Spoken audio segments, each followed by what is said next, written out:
Hi friends, welcome back to my channel. ఈరోజు అయితే mutton keema ఎలా చేసుకోవాలో చూపిస్తాను. ఫస్ట్ అయితే 2 టేబుల్ స్పూన్ ఆయిల్ వేసుకోవాలి.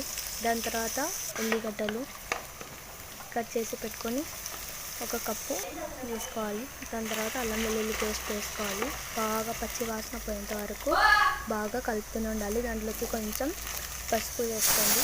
పసుపు తర్వాత టమాటో ప్యూరీ వేసుకోండి. టమాటో ప్యూరీ బాగా కలుపుకొని మటన్ కీమా మనం మిక్సీ పట్టుకున్నాం కదా, అది వేయండి. మిక్సీ పట్టిన తర్వాత అది మెత్తగా అవుతుంది.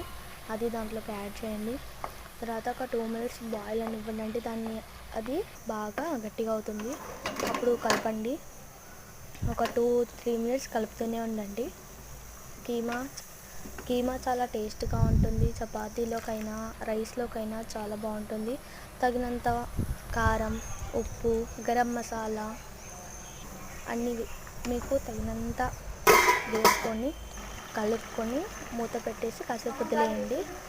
దాని తర్వాత కొంచెం వాటర్ వేసుకొని కలుపుకొని మూత పెట్టి ఇంకొక 5 మినిట్స్ ఉంచండి. తర్వాత టేస్టీ కీమా రెడీ.